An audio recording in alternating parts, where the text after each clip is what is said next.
জানালার পর্দা সরাতেই দেখি এই অতিথি এসে বসে আছে দুপুরবেলাতে। কি পাখি বলো তো? দোয়েল পাখি। হ্যালো, আমি সোমা। আমার এই গৃহিণীর রাই চ্যানেলে তোমাদের সবাইকে স্বাগত। আজকের এই বৃষ্টি ভেজা দুপুরটা যেন একটু বেশি নরম হয়ে উঠেছে। রান্নাঘরে জানালার ধারে বসে ভাবছিলাম ইলিশ মাছটা আজ একটু অন্যরকম করে রাঁধা যাক।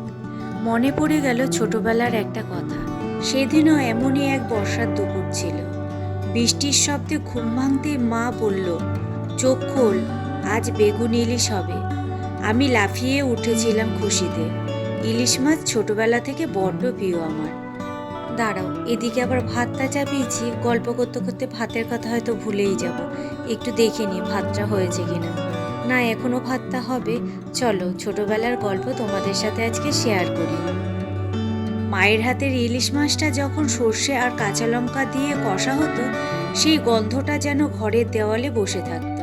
আর বেগুন তেল, মা বলতো ইলিশের তেলে বেগুনটা ভাজলে ওর নিজের স্বাদ আর গন্ধ আরও বেড়ে যায়, যেন একটা সম্পর্ক গড়ে ওঠে ইলিশের সঙ্গে। আজ আমি সেই একই গন্ধটাকে আবার লিখছি আমার নিজের রান্নাঘরে। বেগুন কাটছি, ইলিশ ভাজছি, আর সাথে সাথে মায়ের কথা যেন আবার ফিরে আসছে রান্নার গন্ধে।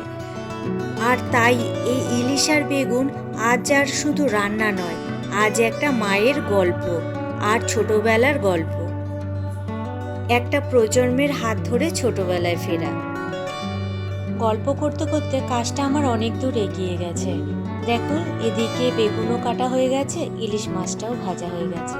কালো জিরে সম্বাদ দিয়ে বেগুনটা একটু হালকা ভেজে নেব। তারপরে দিয়ে দেবো এখানে বেশ কটা কাঁচা লঙ্কা। এর মধ্যে কিন্তু কোনো শুকনো লঙ্কার গুঁড়ো দেব না।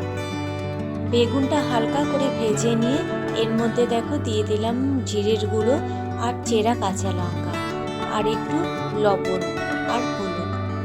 অল্প একটু কষিয়ে তারপর এতে দিয়ে দেব জল।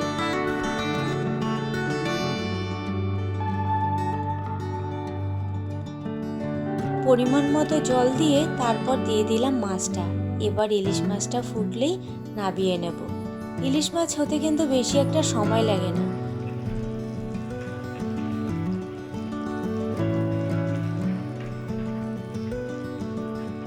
মাছের ঝোলটা ফুটতে ফুটতে এখানে আমি একটা পেঁয়াজ কেটে নিচ্ছি।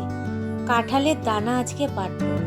ওই যে আমি গেছিলাম না ছোট জায়ের বাপের বাড়ি নেমন্তন্ন খেতে, ওইখান থেকে নিয়ে এসেছি কাঁঠালের দানা। কিনতেও পাওয়া যায়, কিন্তু মাসিমাকে দিয়েছে একজন, তাই ওখান থেকে নিয়ে এসেছিলাম সবাইকে বাটা করে খাওয়াবো বলে।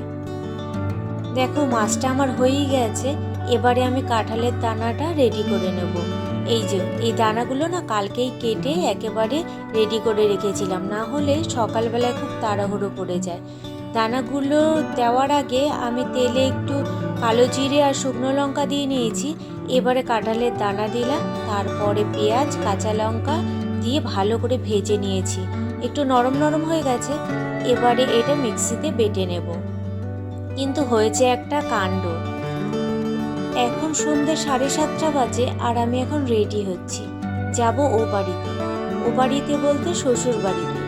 ওই যে বলছিলাম না কাঁঠালের দানাটা বাড়তে গিয়ে একটা কাণ্ড হয়েছে, ওটা নিয়েই যাচ্ছে এখন ও বাড়িতে।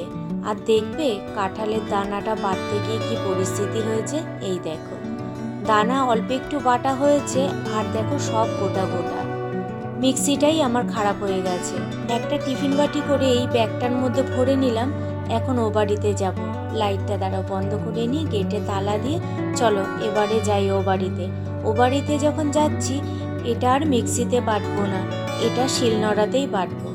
ওই দেখো দূরে দেখা যাচ্ছে, দেখছো একটা সূর্যের মতো সাদা কালার, একটা লাইটের মতো। এটা কিন্তু একটা ঘড়ি। দেখো, ক্যামেরায় ঠিক হয়তো ধরা পড়ছে না, এটা কিন্তু একটা ঘড়ি, আর ঘড়িটা চলছেও। যাতায়াতের পথে তুমি এটাতে ঘড়িও দেখতে পাবে, এপাশ দিয়েও রাস্তার ওপাশ দিয়েও। আর দেখো, আমি কথা বলতে বলতে চলেও এলাম এ বাড়িতে। আহা, গরম ভাতে কাঁঠালের দানা বাটা দিয়ে ভাত খাবো একটু ভেবেছিলাম আজ দুপুরে। ভাজার সময় সেদ্ধটা একটু কম হয়েছিল, ভাবলাম এবার মিক্সিতে দিলেই কাজ শেষ। মিক্সির জারটা খুলে সব দানা ঢেলে দিলাম ভেতরে, তারপর বাটন অন করলাম। প্রথমেই এক অদ্ভুত শব্দ, ঘর ঘর। আমি ভাবছি ও মা, এত আওয়াজ কেন? তারপর হঠাৎ ঠাস একটা শব্দ, আর তারপরে সম্পূর্ণ নিস্তব্ধ। মিক্সি আমার চুপ। আমি তো হাঁ করে তাকিয়েই থাকলাম। খেয়াল পড়ল দানাগুলো তো আমি একটু কম সেদ্ধ করেছিলাম। অফ করে অন করছি, আর হচ্ছে না। মিক্সি চিরতরে বিদায় নিল। ব্যাস, আর কি, খাওয়া একেবারে মাথায় উঠল। শিলনোড়ায় বাটার অভ্যাস নেই, তার জন্য প্রচণ্ড গরম লেগে গেছিল, তাই চুলটা খোপা করে নিয়েছিলাম। চলো এবারে বাড়ি ফিরে যাই। আজ আমি শিখেছি মিক্সি সব কিছু করতে পারে, কিন্তু কাঁঠালের দানার মতো জেদি জিনিসের সামনে ওরও হার মানে। দেখা হচ্ছে তোমাদের সাথে আবার অন্য কোনো ভিডিওর সঙ্গে। তোমাদের যদি ভিডিওটা ভালো লেগে থাকে তাহলে প্লিজ লাইক, কমেন্ট আর সাবস্ক্রাইব করে আমার পাশে থেকো। আচ্ছা, তোমাদের সাথেও কি এমন কিছু ঘটনা ঘটেছে? তাহলে কিন্তু কমেন্ট বক্সে তা জানিও। তোমরা সবাই ভালো থেকো, সুস্থ থেকো আর সাবধানে থেকো। আজকের মতো টাটা।